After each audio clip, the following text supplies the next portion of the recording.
While talking about Israel or Palestinians or Jewish people or Muslims, how many times has someone said to you, oh, these people have been fighting each other for thousands of years? Chances are that people have used this argument to tell you about the implacable nature of the current conflict. But historically speaking, is there any truth to that? Let's explore it a bit further. By all historical accounts, starting from the beginning of Islam until the Second World War, by and large, if you look at the history of coexistence between the Jewish people and Muslims from different parts of the world, they, of course, might have had their tensions, but overall, they pretty much were able to live peacefully. Today, I'll briefly introduce one instance at state level of what the Muslims did for their Jewish siblings. So let us go to 1492, Spain. Ferdinand of Aragon and Isabella have just finished the Reconquista. They have finally defeated the last enclave of Muslims in Granada and have now captured Spain as a Christian kingdom. In 1492, Queen Isabella and Ferdinand of Aragon also issue the Alhambra Proclamation, or what is called the Edict of Expulsion. So in this Edict of Expulsion then, Spain officially tells all the Jewish people who had not converted to Christianity to leave Spain within 3 months. This is what is a historical document of expulsion of Jews from Spain. Now, as a result, Jewish people, of course, have to sell everything, right? And sell their belongings and prepare to leave, and they go to different parts of the world. But here is the most fascinating thing about this grand expulsion of Jews. Now remember, Muslims were also being expelled from Spain. Who do you think came to the rescue of the Jewish people of Spain? I'll give you 10 seconds to come up with a name or a thought. If the name doesn't instantly jump into your head, that means you, me, and everyone else needs to study history better. It was this person who sent his navy to rescue the Jewish people from Spain when they were expelled from Spain by the order of the Queen and King of Spain. Who is he? His name is Sultan Bayezid II. He was the ruler of Ottoman Empire. Now, Bayezid didn't just send his navy to rescue the Jews, right? He also settled them. Some of those were settled in the current day Izmir.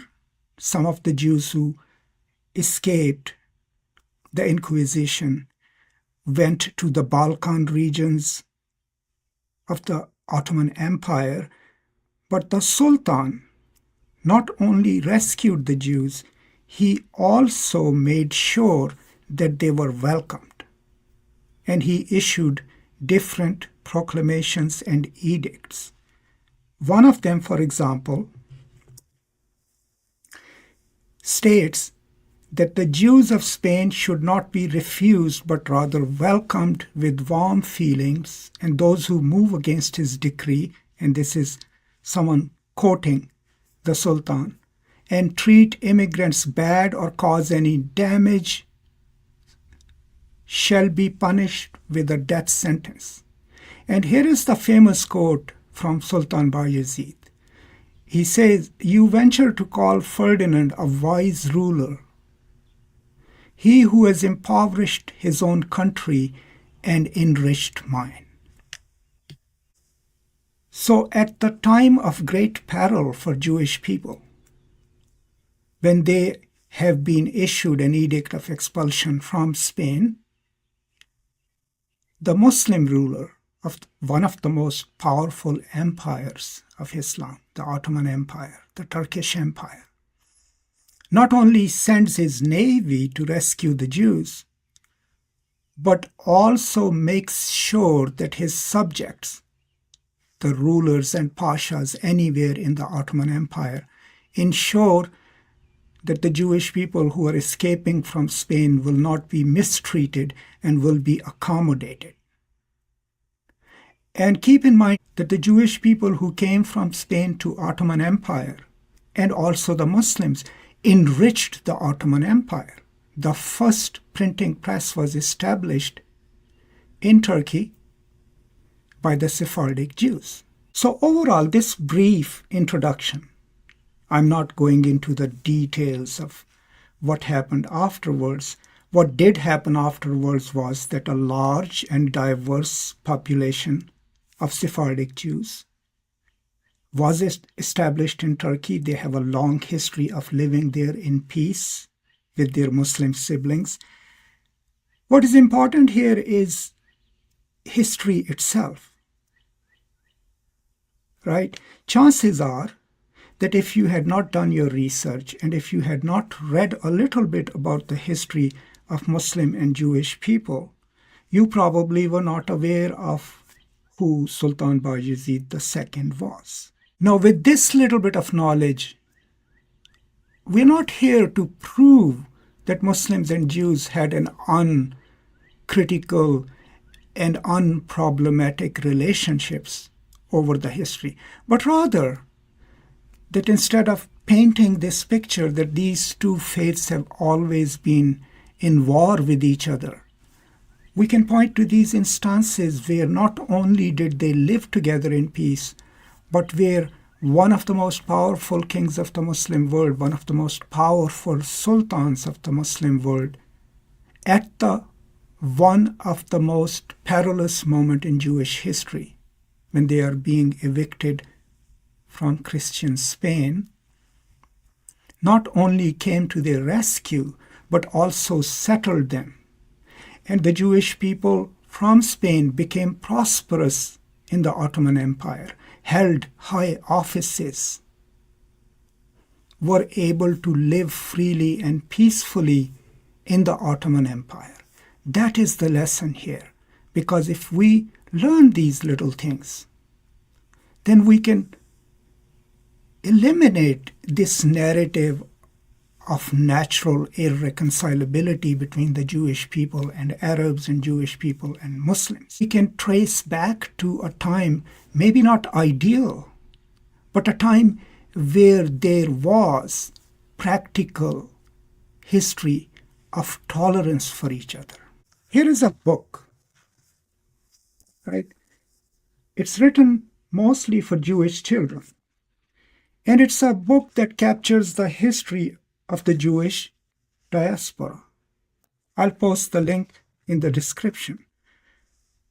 If you look at the instances of Jewish diaspora under Islam, the first major encounter is when Jerusalem falls to the Muslims during the time of the second Caliph, Umar. Now, there is a Muslim account of it too, which matches the account over here. The Muslim account of it is that the city was self-sufficient, and the Muslims were investing it.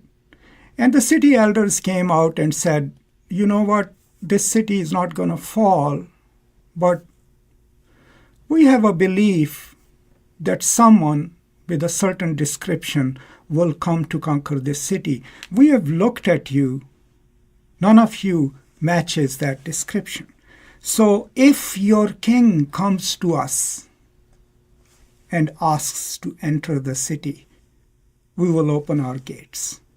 So the generals there send a message to Umar. Umar takes one of his servants and a camel and comes to Jerusalem. Now, since they are sharing one camel, they take turns. When they are about to reach the city, it's the servant's turn. And the servant tells him, leader of the faithful, you are the caliph, ride the camel into the city. And he says, no, it's your turn. So when Omar enters Jerusalem, he enters on foot while his servant is riding. The story in the Jewish book for children is that, yes, he walks on his 2 feet out of respect, and then opens the city to Jewish people to come back to Jerusalem. That's the first instance. Similarly, when after the Crusades, in the Third Crusade, Salahuddin captures Jerusalem, he also leaves the Jewish people in the city untouched, also the Christians, and opens the city to Jewish people.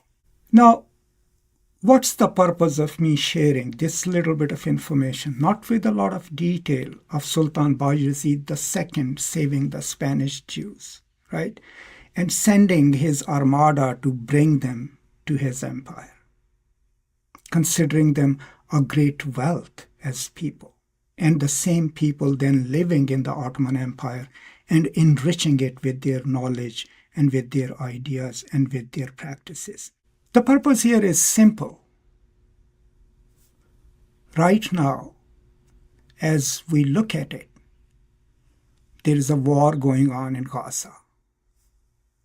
Tensions are high. People are angry. And people are also labeling each other and forcing each other into these implacable, immutable positions. This is a moment where we also need to retrieve from history the stories and narratives of Muslims and Jews helping each other and living together in peace. And trust me, there are a lot of such historical, factual stories, and I hope to share them with you whenever I have a chance to record more. So for today, remember, in 1492, when Isabella of Spain issued the Edict of Expulsion to expel all Jews from Spain, from where they went everywhere in the world, the one ruler who sent his navy to rescue the Spanish Jews was Sultan Bayezid II, the ruler of the Muslim Ottoman Empire. Thank you so much. I hope this was useful to you. Let me know what you think. If you have any more information, please feel free to share. I would love to hear your views. And as always, I'm really grateful for your support. My Palestine playlist will come up. If you have time, please check it out. And as always, take care of each other, be kind and generous, and I will now see you next time. Until then, peace and love.